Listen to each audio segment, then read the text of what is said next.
I've said this multiple times in the past like couple weeks, where because I saw Cressy posted it, but there's been a lot of really good athletes that have seen results with really bad programs because of the intent they train with, right? Like how they get after it, and obviously within reason. Like they weren't doing stuff maybe necessarily that was going to get them injured, but like the structure of the program or the exercise selection maybe wasn't ideal, but they saw results because they got after it. Like they were getting after it every single rep, every single set, and then they saw the results. So now everybody thinks that's what I have to do. But when in actuality, like, you're not training as hard as that person. So you're not going to see the same results. Well, and at the same token, like, can you train as hard as that person in the gym 5-6 days a week? Right. With this, whether it's a good or bad program, 5-6 days a week, high intent. Now go do your skill. Take X number of hundred of swings a week, or X number of free throws a week, or run X number of miles per week. Like, can you do all that and still be okay afterwards? Right. I think is a big part. Yeah, and what is acceptable? Like I think like right now we have a decent number of athletes that are coming in and like, next thing you know they're rolling out and like, oh, I did like my heavy lift already today, and it's like, okay.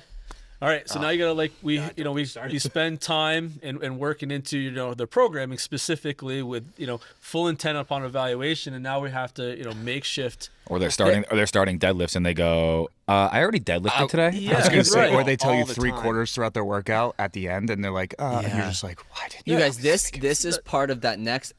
My first 5-6 years in the industry, never once encountered this. Probably longer. I mean, literally, probably within the last couple. Within this almost my this first- year. remember, my I wanna first say, 10 like, years in the industry, yeah. I mean, with even like it seems like it's so much more prevalent at this point. I feel like now. the last 2 years we've really seen a change in that. Yeah. As far as like the kid comes in and the only day they can get in here is another day where they have a lift with their team, and then they come in here afterwards and they're like, yeah, I just got done doing like squat, bench, deadlift. We maxed. Yeah. Okay. So guess what? You're not going to be doing. Well, Yeah. I'm sorry. No, So go ahead, Connor.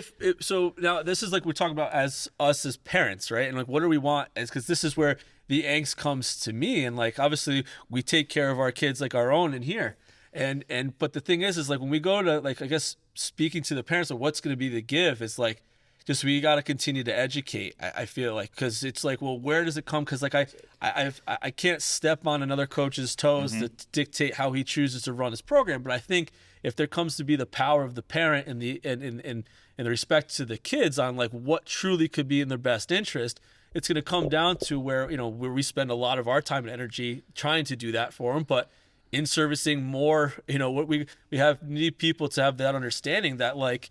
If you're aware of what your kids are doing in the day and then having them on the same day of a program with us or whatever it may be, or another 2 or 3 practices, like that's not in their best interest.